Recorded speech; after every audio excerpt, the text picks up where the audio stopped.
اللہ نے فضائل بنا دیے کہ جو قرآن کو یاد کر لیتا ہے اوہو ان فی الجنت نہرن، مجھے بڑے زمانے بعد یہ حدیث یاد آئی ہے، ان فی الجنت نہرن اسمہ ریان علیہ مدینۃ من مرجان لہ 70,000 باب من ذہب وفضۃ لحامل القرآن، اس پر مرجان کا ایک محل ہے، اس کے 70,000 سونے چاندی کے دروازے ہیں جو اللہ حافظ قرآن کو عطا فرمائے گا، وہ بچہ ہو یا بچی ہو اللہ اس کو محل عطا فرمائے گا، اور پھر یہ بیٹھا ہوگا تو پہلا دروازہ کھلے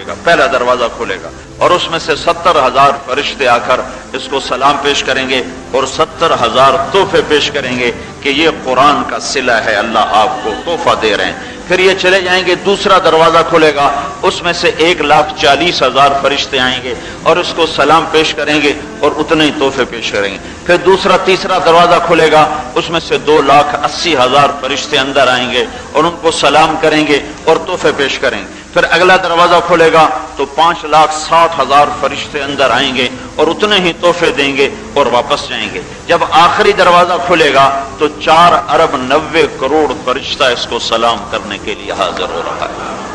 وہ حافظ جس کو پوچھتا ہی کوئی نہیں، قاری جس کو کوئی پوچھنے والا کوئی نہیں،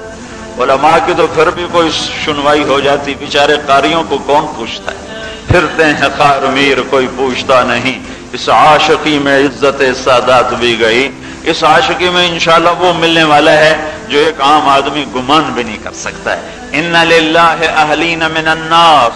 جو اللہ اہل سے پاک، بیوی سے پاک، بچوں سے پاک، متخذ صاحبۃ ولا ولدا لم يتخذ صاحبۃ ولا ولدا لم یلد ولم یولد ولم یکن له شریک فی الملک ولم یکن له ولی من الذل وکبرہ تکبیرا۔ وہ